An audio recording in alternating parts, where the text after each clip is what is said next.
suggest one reason why interpretations 1 and 2 give different views about who was responsible for the Cultural Revolution. You may use sources B and C to help explain your answer. 4 marks.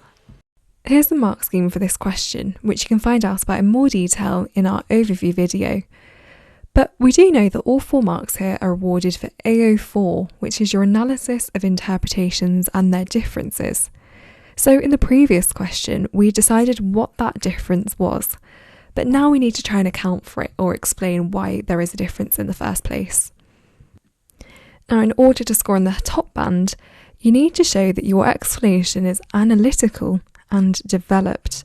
So that means that you've stated your reason for why you think there might be a difference, and you've explained it in detail. You've linked it back to the question. You might even bring in a little bit of detail from your own knowledge. You don't have to, but if it supports what you're saying, that's quite a good way of explaining your answer.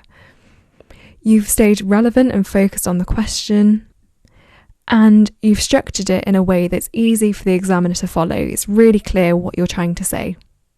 As long as the points you give here are relevant to the question and correct, the examiner will accept them. But let's have a look at an example.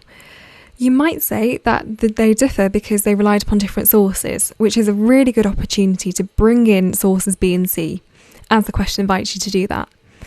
You could say that interpretation 2 might have utilised source B, because that showed the Red Guard leading the Cultural Revolution and encouraging youth participation, whereas interpretation 2 could have utilised source C, because that called upon the party itself, including Mao, to refrain from dealing with suspected counter-revolutionaries harshly, suggesting that they were the ones with the power to control the Cultural Revolution in the first place.